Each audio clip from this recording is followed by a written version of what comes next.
Representative Marjorie Taylor Green thinks calling her a white supremacist is equal to that of calling a minority the N-word. Is Jamal Bowman shouting at the top of his lungs, cursing, calling me a white supremacist, which I take great offense to. That is like calling a person of color the N-word, which should never happen. Calling me a white supremacist is equal to that, and that is wrong. What? I'm sorry. No, that's not equal at all. I don't understand how you could make that comparison, unless, of course, you are stupid or disingenuous, at the least. Again, that's not an equal thing. Now, secondly, what are you supposed to do when somebody talks like a white supremacist? You know, if it talks like a white supremacist, walks like a white supremacist, looks like a white supremacist, might be a white supremacist. Now, and by the way, speaking of talking like a white supremacist,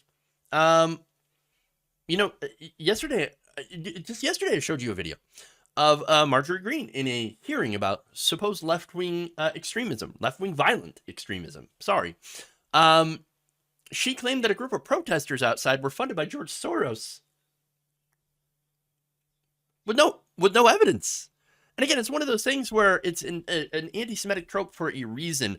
Oh, you see, it's the Jews that are funding the enemies of real Americans. They're all funding the entire left wing.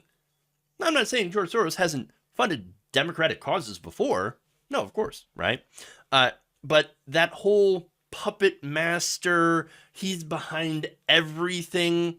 Like, for those people, everything comes back to George Soros. Okay? And it's weird. And look, they also talk about Great Replacement theory, which is another anti-Semitic conspiracy theory. That is, of course, parroted by white supremacists. Now, let me give you an excerpt here from a leaked version of Marjorie Taylor Green and Paul Gosar's defunct America First Caucus policy platform.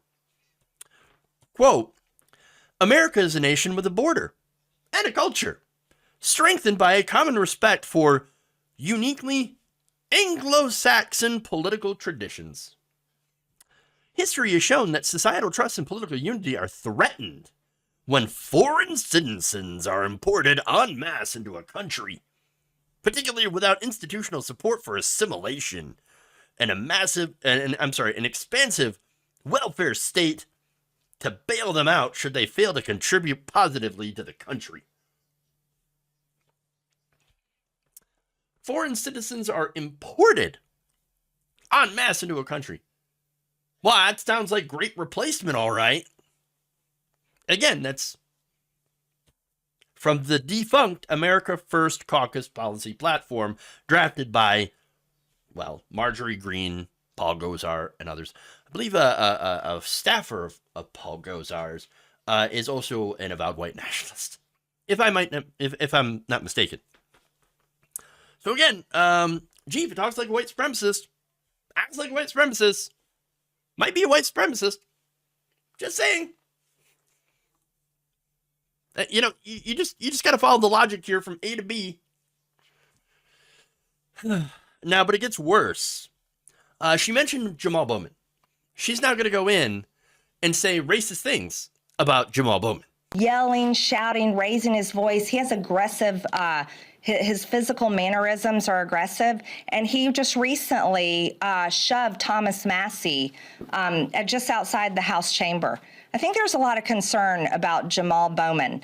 So, and I am concerned about it. I feel threatened by him. I am very concerned about Jamal Bowman, and he's someone that people should watch. I'm very concerned for Jamal Bowman.